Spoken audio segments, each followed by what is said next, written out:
পত্রিকাগুলোতে দেখলাম যে ডাকসু ছাত্র সংসদ মানে ডাকসু নির্বাচন হলো এবং বিভিন্ন বিশ্ববিদ্যালয়ে ছাত্র সংসদগুলোর নির্বাচন হবে। এই নির্বাচনগুলোর ট্রেন্ড কি এবং এই নির্বাচনের ফলাফল সম্পর্কে আপনাদের মন্তব্য কি? আমি আজকে ব্যক্তিগতভাবে অভিনন্দন জানাই যারা ডাকসু নির্বাচনে জয়ী হয়েছে তাদের। এটাই গণতন্ত্রের রীতি। কিছু ত্রুটি বিচ্যুতি নির্বাচনে হয়েছিল, যেহেতু যাত্রা অনেক বছর পরে হয়েছে, কিন্তু ত্রুটি বিচ্যুতি ছিল। কিন্তু পত্রিকায় দুই একটি পত্রিকায় দেখলাম যে ছাত্র শিবিরের প্যানেল জয়ী হয়েছে। তা আমি আপনাদের সামনে বলতে চাই, সাংবাদিক বন্ধুদের উদ্দেশ্যে বলতে চাই, আমার জানা মতে বাংলাদেশ ইসলামী ছাত্র শিবির ডাকসু নির্বাচনে অংশগ্রহণ করেনি। এই নামে এই ব্যানারে কোনো প্যানেল প্রদান করা হয়েছে কি? না। তো পত্রিকা বিভিন্ন মিডিয়াতে এইভাবে আসছে কেন? প্রশ্ন সেখানে। আমরা বাংলাদেশ জাতীয়তাবাদী ছাত্র দল ব্যানারে দলীয় নামে ঘোষণা দিয়ে আমরা নির্বাচনে অংশগ্রহণ করেছি, আমাদের ছাত্ররা অংশগ্রহণ করেছে। অন্যান্য কয়েকটি দল, এমনকি ইসলামী ছাত্র আন্দোলন নামে একটি দল নামে করেছে, কেউ কেউ স্বতন্ত্র শিক্ষার্থী ঐক্য নামে করেছে, কেউ সমন্বিত শিক্ষার্থী সংসদ নামে করেছে, বৈষম্য বিরোধী শিক্ষার্থী সংসদ নামে করেছে, অপরাজেয় 71, অদম্য 24 নামে করেছে। কিন্তু যারা স্বনামে ছাত্র সংসদ নির্বাচনে অংশগ্রহণ করতে চায়নি, তার একটা উদ্দেশ্য তো অবশ্যই আছে। যারা আজকে জয়ী হয়েছে তাদের দেখলাম প্যানেলটা ছিল ঐক্যবদ্ধ শিক্ষার্থী জোট। সেই ব্যানারে যারা জয়ী হয়েছে আমি আবারও ব্যক্তিগতভাবে তাদেরকে অভিনন্দন জানাই।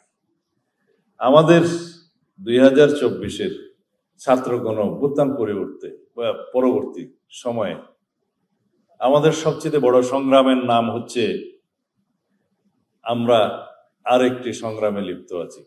সেই সংগ্রাম হচ্ছে বাংলাদেশের নতুন যাত্রায় রাজনৈতিক সংস্কৃতি পরিবর্তনের সংগ্রাম।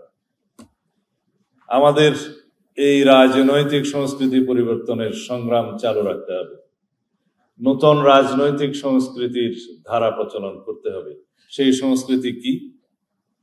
গণতান্ত্রিক সংস্কৃতি, সহনশীলতার সংস্কৃতি, সহমর্মিতার সংস্কৃতি।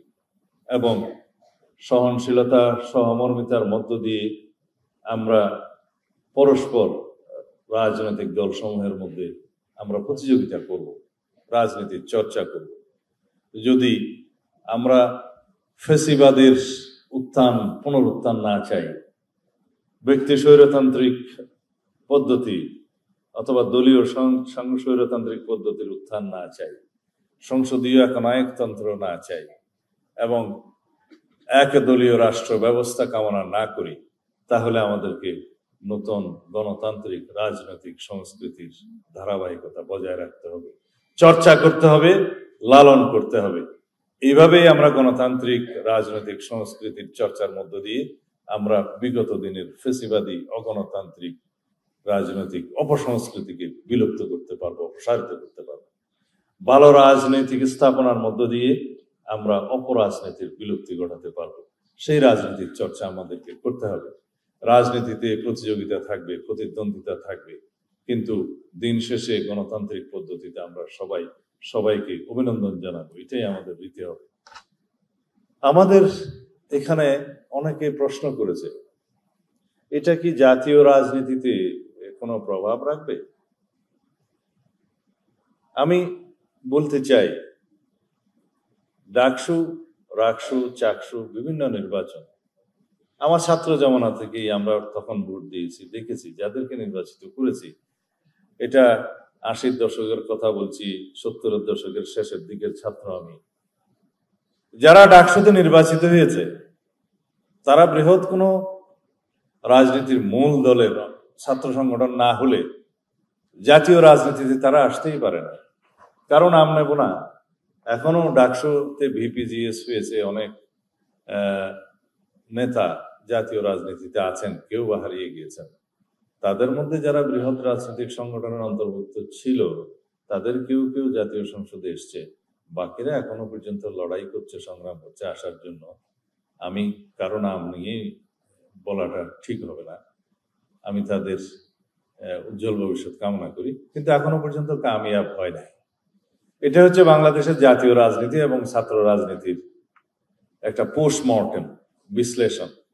তবে এটা আমি উৎসাহিত করি যে বাংলাদেশের ছাত্র রাজনীতির এবং বাংলাদেশের স্বাধীনতার ইতিহাস থেকে শুরু করে, স্বাধীনতার পূর্ববর্তী ইতিহাস থেকে শুরু করে এখন পর্যন্ত বাংলাদেশের রাজনৈতিক পরিবর্তন যা কিছুই হয়েছে, সামাজিক পরিবর্তন হয়েছে, ছাত্র সংসদগুলোর নির্বাচনের মধ্য দিয়ে সেটা হয়েছে, অথবা ছাত্র রাজনীতির মধ্য দিয়ে সেটা হয়েছে। সেই রাজনীতির সূতিকাগার এবং ছাত্র আন্দোলনের সূতিকাগার, রাষ্ট্রীয় পরিবর্তনের সূতিকাগার, সেই বিশ্ববিদ্যালয়গুলোর ছাত্র রাজনীতির চর্চা থাকতেই হবে। যারা ছাত্র রাজনীতির বিপক্ষে বলেন বা ছাত্র রাজনীতি বন্ধের কথা বলেন, আমি তাদের বিরুদ্ধে। কারণ রাজনীতির চর্চা, শিক্ষাঙ্গন, পাঠশালা হচ্ছে বিশ্ববিদ্যালয়, সেখান থেকে জাতীয় রাজনীতির নেতৃত্ব উঠে আসে ক্রমবিকাশের মধ্য দিয়ে। আমরা ছাত্র রাজনীতি করেছি, আমাদের সাথে অনেকেই বাংলাদেশের জাতীয় রাজনীতিতে প্রতিষ্ঠিত, তারা জাতিকে বিভিন্ন ভাবে রাজনীতির ক্ষেত্রে অবদান রাখছেন। তাদের আমরা অবদান রাখতে পারছি কিনা জানি না, তবে আমরা চেষ্টা করছি। তবে রাজনীতির শিক্ষা শুরু হতে হবে ছাত্র রাজনীতি দিয়ে। তবে এমন ছাত্র রাজনীতি চাই না যে ছাত্র রাজনীতি ফেসিবাদী গোষ্ঠী অতীতে নজির স্থাপন করে গিয়েছে। আমরা এমন ছাত্র রাজনীতি চাই যে ছাত্র রাজনীতির মূল সূত্র হবে বাংলাদেশে জবাবদিহিতামূলক, সাম্যভিত্তিক, সুশাসন এবং নৈতিকতার রাজনীতি প্রতিষ্ঠা করবে। এটা আমাদেরই অঙ্গীকার যে আমরা এমন রাষ্ট্র ব্যবস্থা, এমন সরকার ব্যবস্থা প্রতিষ্ঠা করতে চাই সামনের জীবনে, যার মূল ভিত্তি হবে এদেশের সমাজের, রাষ্ট্রের সর্বক্ষেত্রে জনগণের কাছে জবাবদিহিতার রাজনীতি সৃষ্টি করা এবং সুশাসন, নৈতিকতার রাজনীতি সৃষ্টি করা, সাম্য এবং মানবিক মর্যাদা ভিত্তিক রাষ্ট্র ব্যবস্থা গঠন করার রাজনীতি আমরা অব্যাহত রাখতে চাই। সুতরাং আমরা এই রাজনৈতিক সাংস্কৃতিক পরিবর্তনের জন্য আমরা নিজেরা সংগ্রাম করি, প্রস্তুত হই এবং প্রতিষ্ঠা করি।